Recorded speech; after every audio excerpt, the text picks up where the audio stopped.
hate mail targeted John Lennon's family. What John wrote back shocked the entire nation.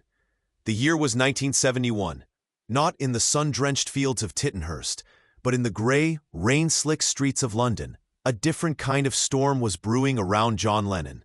The Beatles were a memory, a glorious, painful echo. John, ever the provocateur, had shed the skin of the mop-top, embracing a raw, often confrontational honesty that alienated as many as it captivated. He was a man adrift, anchored only by Yoko and the fragile hope of a new life, a new sound. But the past, like a persistent phantom, refused to release its grip. London, a city of ancient secrets and modern anxieties, became the backdrop for his latest battle. The grand, imposing architecture, the hushed galleries, the bustling markets, all seemed to watch him with a silent, judging gaze. He had declared war on illusions, on hypocrisy, on the very institutions that had once celebrated him. And the world, in turn, declared war on him. The public, once adoring, now often saw him as a traitor, a blasphemer, a man who had dared to dismantle their sacred idols. The hate mail began subtly, a trickle of venom amidst the usual fan adoration. But as his pronouncements grew bolder, his music more challenging, the trickle became a torrent. Letters, scrawled in anger, typed in cold fury, arrived at his London residence. They spoke of betrayal, of sacrilege, of a talent wasted and a legacy defiled. They attacked his politics, his art, his very being. But then the darkness deepened. The letters began to target Yoko with a racist, misogynistic vitriol that chilled him to the bone. And then the unthinkable. They threatened his family. The words, stark and brutal, spoke of harm, of retribution, of a twisted justice for perceived wrongs. They were not just criticisms. They were declarations of intent, veiled threats that seeped into the quiet corners of his home, poisoning the air. John, who had faced down critics, governments, and even his own bandmates, found himself confronted by an enemy he couldn't see, a faceless mob fueled by resentment and a chilling sense of entitlement. He held one such letter, its cheap paper feeling heavy in his hand, the ink bleeding slightly, like a wound. The words, crude and menacing, spoke of Yoko, of Julian, of a future he was trying to build. The quiet of his London flat, usually a sanctuary, now felt permeable, vulnerable. The shadow of a deeper, more insidious threat had fallen, and John Lennon, the man who sang of peace, felt a cold, hard knot of fear tightening in his gut. The battle for his soul and the safety of those he loved had just begun. Hey, before we continue with this incredible story, I need to give you an important warning. Many subscribers have reported that YouTube has removed their subscriptions without notice. Just take a quick look at the red button below to make sure you're still subscribed to the channel. I don't want you to miss any of the exclusive content that's coming up. And while you're there, leave that powerful like that helps me a lot with the algorithm. Oh, and tell me in the comments, which city are you watching from? I love getting to know every amazing person who is part of this community. Your participation makes all the difference. Let's interact. John's London home, a discreet but elegant townhouse nestled in a quiet, tree-lined street, had always been his refuge. Behind its solid oak door, he sought respite from the relentless glare of fame, the clamor of the press, and the constant demands of a world that felt increasingly hostile. Here, with Yoko, he tried to forge a semblance of normalcy, to create a haven for their unconventional love and their shared artistic vision. But the hate mail, a venomous tide, had breached the walls of this sanctuary, transforming it into a fortress under siege. Each morning, the post arrived, a mundane ritual now fraught with dread. Amongst the fan letters, the business correspondence, and the occasional bill lay the poisoned envelopes. John, usually dismissive of public opinion, found himself increasingly consumed by their contents. He would tear them open with a grim resolve, his eyes scanning the hateful words, searching for patterns, for clues, for any hint of the anonymous authors. Yoko, ever vigilant, tried to shield him, to intercept the worst of them, but John insisted on facing the ugliness head-on. "I need to know what they're saying," he'd mutter, his voice tight. "What they're thinking." The threats against Yoko were particularly brutal. Racist slurs, misogynistic taunts, accusations of witchcraft and manipulation. They painted her as the destroyer of the Beatles, the corrupter of John. He saw the pain in her eyes, the quiet dignity with which she endured the onslaught, and a fierce, protective rage simmered within him. But it was the threats against Julian, his son from his first marriage, that truly twisted the knife. Vague, sinister allusions to what happens to children of traitors, to paying the price for his father's sins, sent a cold dread through his heart. Julian, innocent and vulnerable, was a pawn in a game he didn't understand, a target in a war he hadn't chosen. The fear was a constant companion, a low hum beneath the surface of their lives. Security was tightened, phone calls screened, every stranger on the street viewed with suspicion.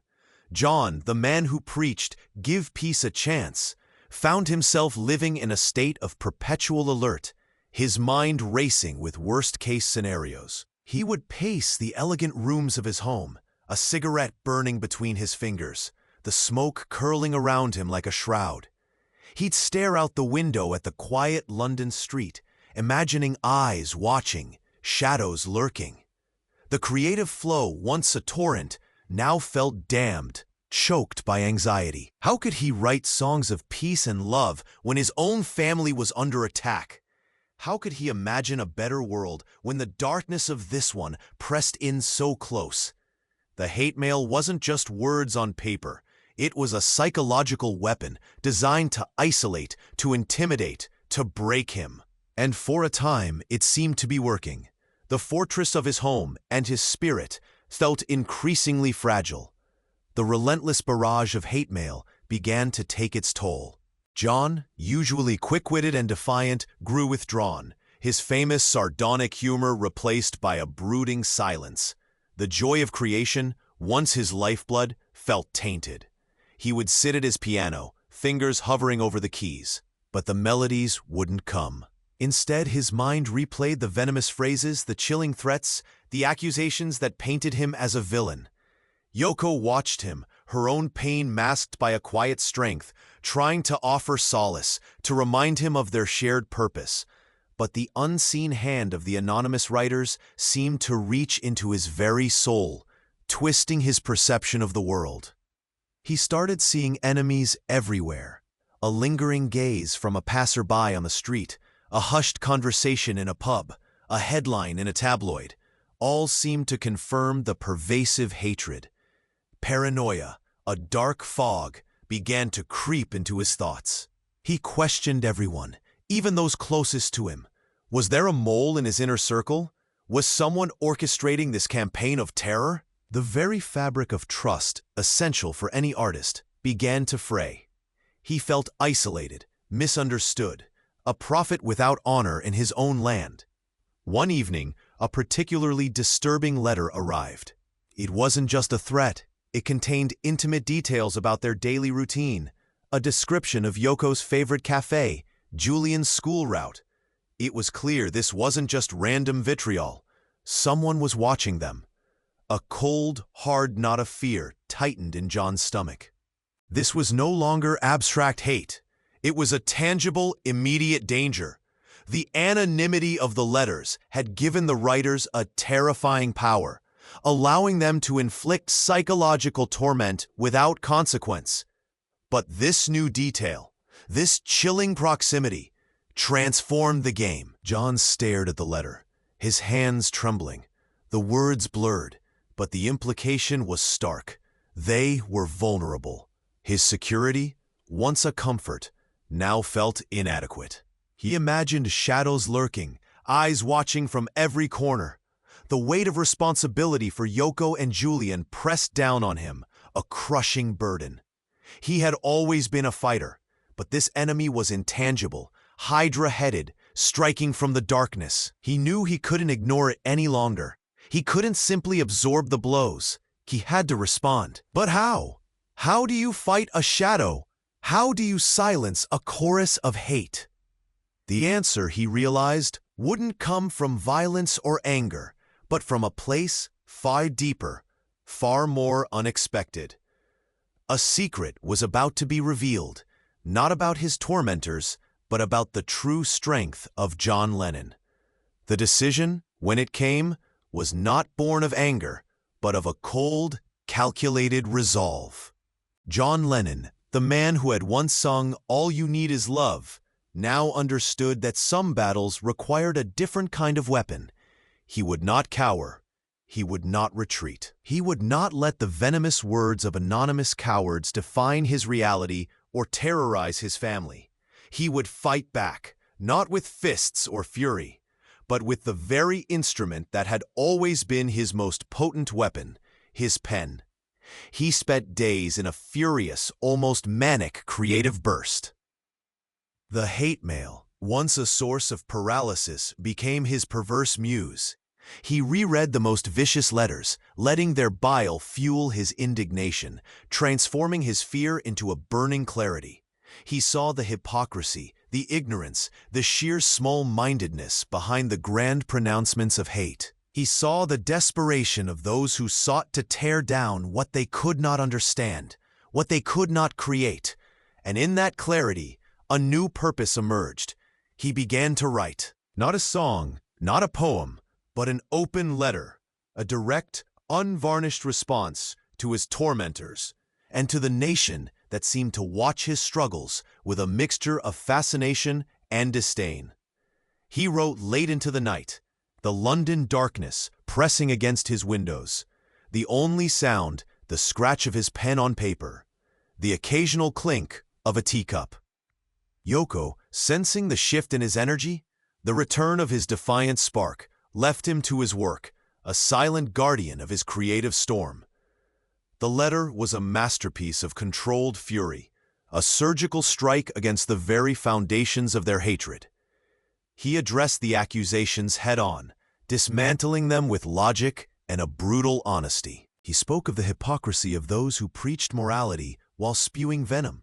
He defended Yoko with a fierce, unwavering love, exposing the racism and misogyny that underpinned so much of the criticism. And then he turned the mirror back on them. He challenged their courage, their anonymity, their very right to judge. He exposed the cowardice of those who hid behind unsigned letters, daring them to step into the light. The tension in his words was palpable, a coiled spring ready to unleash. This wasn't just a response. It was a declaration of war, a defiant roar from a man who refused to be silenced. The development of the conflict was no longer internal. It was external, public, and utterly unprecedented.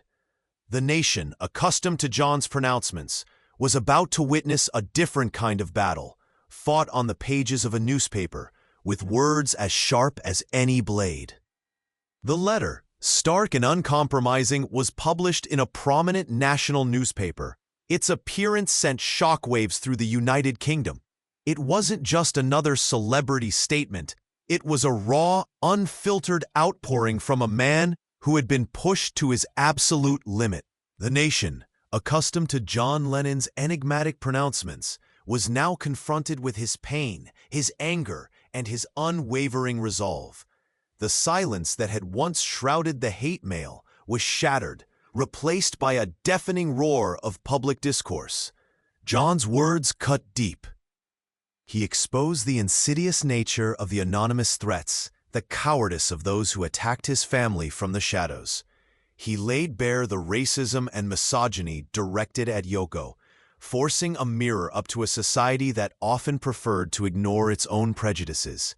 He spoke of the fear for Julian, the innocent child caught in the crossfire, and in doing so, he tapped into a universal chord of parental protection. This was the climax, the darkest and most decisive moment, not of a physical confrontation, but of a moral and emotional reckoning. The public reaction was immediate and polarized. Some condemned him, calling him arrogant, self-pitying, a man out of touch. But a far greater number rallied to his defense. People who had been silently disgusted by the hate mail, who had felt the creeping unease of the threats, now found their voice.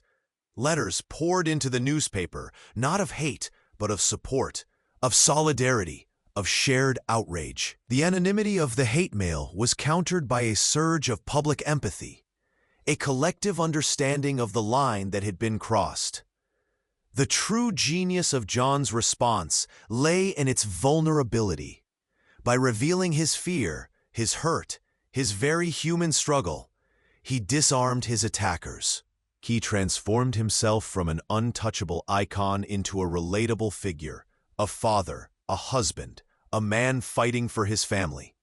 The hate mail, intended to isolate him, had inadvertently created a powerful connection with a silent majority. The anonymous threats meant to silence him had instead amplified his voice, turning his personal battle into a national conversation about decency, respect, and the limits of public scrutiny. The truth, once hidden in the dark corners of hateful letters, was now unveiled, stark and undeniable, forcing the nation to confront its own complicity, its own capacity for both venom and compassion. The aftermath of John's open letter was a seismic shift in the cultural landscape. The torrent of hate mail, though not entirely extinguished, significantly diminished. The anonymous cowards, stripped of their power by exposure and public condemnation, retreated into the shadows. The sheer audacity of John's response, his willingness to confront the darkness head-on, had transformed him in the eyes of many. He was no longer just a pop star, a controversial figure. He was a defiant voice for decency, a protector of his family, a man who refused to be broken. The consequences for John were profound. The paranoia that had clouded his days began to lift, replaced by a renewed sense of purpose. The creative block, once an impenetrable wall, crumbled. He returned to his music with a fierce, almost evangelical zeal. The songs that followed, infused with a newfound clarity and an unshakable resolve, spoke of resilience, of standing firm against adversity, of the enduring power of love in a world consumed by hate. He had faced his demons, not with violence, but with truth, and in doing so, he had found a deeper strength within himself. His relationship with Yoko, tested by the relentless onslaught, emerged stronger, more profound. Their shared ordeal had forged an unbreakable bond, a silent understanding that transcended words. Julian, though still young, was shielded from the worst of the fallout, but the memory of his father's fierce protection would undoubtedly shape his understanding of courage and conviction. John's transformation was not a sudden metamorphosis, but a gradual unfolding, a shedding of the skin of victimhood and the embracing of a new, more powerful identity. The nation, too, underwent a subtle but significant change. The public discourse around celebrities, around privacy, around the very nature of public criticism shifted. John Lennon's letter had forced a collective introspection, a questioning of the boundaries of acceptable behavior. It was a stark reminder that behind the larger-than-life personas were real people, with real families and real vulnerabilities. The hate mail intended to destroy had inadvertently become the catalyst for a powerful act of defiance, a testament to the enduring human spirit. John Lennon, the iconoclast, had once again challenged the status quo, not with a protest song, but with a raw, honest plea for humanity. And in doing so, he had irrevocably altered his own path, and perhaps the conscience of a nation. Years passed. The London streets continued their ceaseless rhythm, oblivious to the battles once fought within their elegant townhouses. John Lennon, having weathered the storm, moved on, both geographically and artistically. The hate mail became a dark chapter, a memory of a time when the shadows had pressed in too close. Yet, its echo lingered, a quiet reminder of the fragility of peace and the enduring power of words. The impact of John's defiant letter resonated far beyond the immediate headlines. It became a touchstone, a reference point for artists and public figures grappling with similar attacks. It stood as a testament to the courage required to confront faceless hatred, to defend one's family, and to use one's platform not just for entertainment, but for a deeper, more profound truth. The viral nature of his response, long before the age of digital media, lay in its moral weight, its emotional resonance, its undeniable authenticity. The true secret revealed that day was not just the identity of his tormentors, many of whom remained anonymous, but the unwavering core of John Lennon himself. Beneath the layers of cynicism, rebellion, and artistic genius lay a fiercely protective heart, a man willing to stand nakedly vulnerable to defend those he loved. His response was not an act of aggression, but an act of profound love, a declaration that some lines could not be crossed, some sacred spaces could not be violated. Today, the story of that hate mail and John's shocking reply remains a whispered legend in the annals of rock history. It is a reminder that even the most celebrated figures are human, susceptible to fear, but capable of extraordinary courage. It speaks to the enduring power of a single voice raised in defiance to challenge the darkness. Was it a victory? Perhaps. But more profoundly, it was a revelation, a glimpse into the soul of a man who, despite singing of peace, understood that sometimes, to protect what you love, you must first draw a line in the sand, and then, with the sharpest of pens, write your truth for the entire world to see. And in that act, perhaps, he taught us all that the greatest battles are often fought not with weapons, but with words, and the unwavering conviction of a heart that refuses to be silenced.